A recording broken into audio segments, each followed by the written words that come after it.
Corona से डर नहीं लगता साहब, घर में अकेले बैठे रहने से डर लगता है।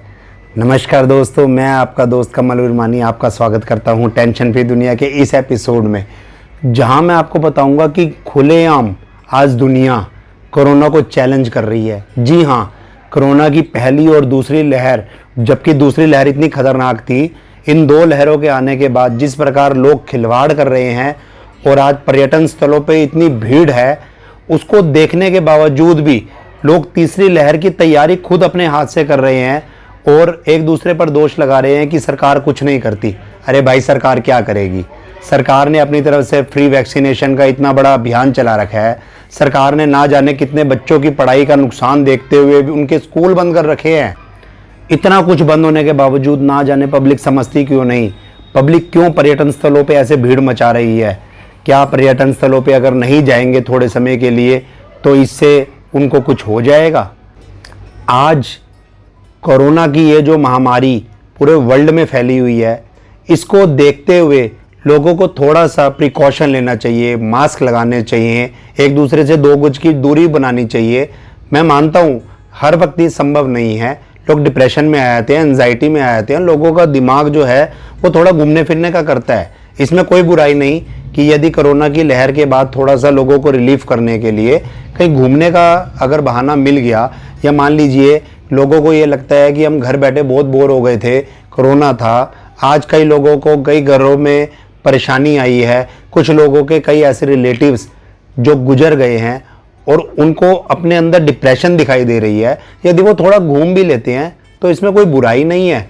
परंतु जिस तरीके से आज भीड़ देखी जा रही है, उस भीड़ को देखते हुए गवर्नमेंट के सभी इंतजाम धरे के धरे रह जाएंगे और तीसरी लहर आने में कोई ज़्यादा समय नहीं लगेगा। क्योंकि जिस तरीके से आज बच्चों की पढ़ाई का 1 साल तक नुकसान हुआ, उन बच्चों की पढ़ाई का नुकसान हमारी वजह से ही होगा यदि इस साल भी हमारी वजह से तीसरी लहर आएगी। तो मैं निवेदन करना चाहता हूँ उन लोगों से जो पर्यटन स्थलों पर भीड़ लगा रहे हैं और सिर्फ ये सोचकर जा रहे हैं कि हमें वहाँ पर इंजॉयमेंट करना है, उनको अपने देश के बारे में कुछ सोचना चाहिए और इस अच्छी सोच के साथ उन्हें थोड़ा सा बाहर ना जाते हुए कुछ दिनों घर पर और आराम करना चाहिए। क्योंकि तब तक हो सकता है या तो पूरा वैक्सीनेशन अभियान गवर्नमेंट की तरफ से जो स्टार्ट किया गया है ये पूरा हो जाए और जैसे जैसे दवाइयाँ एक से एक कोरोना के रिलेटेड बाजार में आ रही है, गवर्नमेंट के पास थर्ड वेव से निपटने के लिए इंतजाम बढ़ रहे हैं, तो हो सकता है कि हमारी ये थर्ड वेव आए ही ना।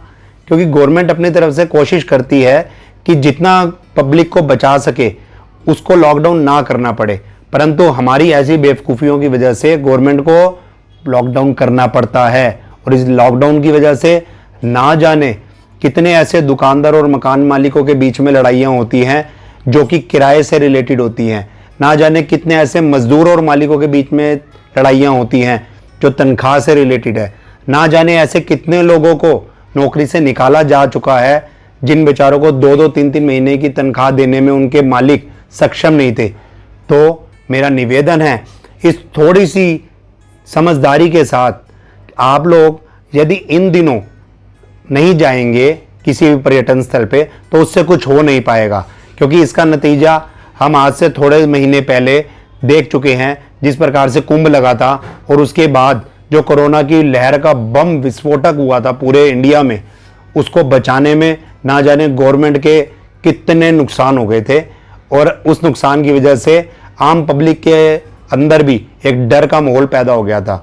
तो अगर कोरोना की तीसरी लहर को बचाना है तो उसको बचाने का तरीका हमारे अपने हाथ में है।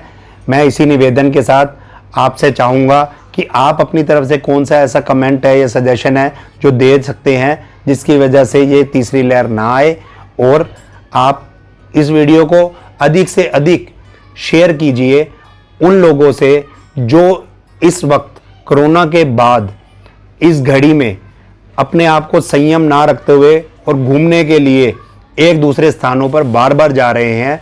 बहुत इमरजेंसी काम के लिए जाना एक अलग चीज़ होती है और केवल घूमने जाना ये एक अलग चीज़ होती है। तो आप कोशिश करिए कि जितना कम से कम हो सके इन दिनों घूमिए, और इसी के साथ ये सब्सक्राइब का बटन दबा दीजिए क्योंकि इससे आपको मेरे आने वाली अगली वीडियो के बारे में पता लगता रहेगा। तब तक के लिए मैं कमल उर्मानी आपसे आज्ञा चाहता हूँ। धन्यवाद।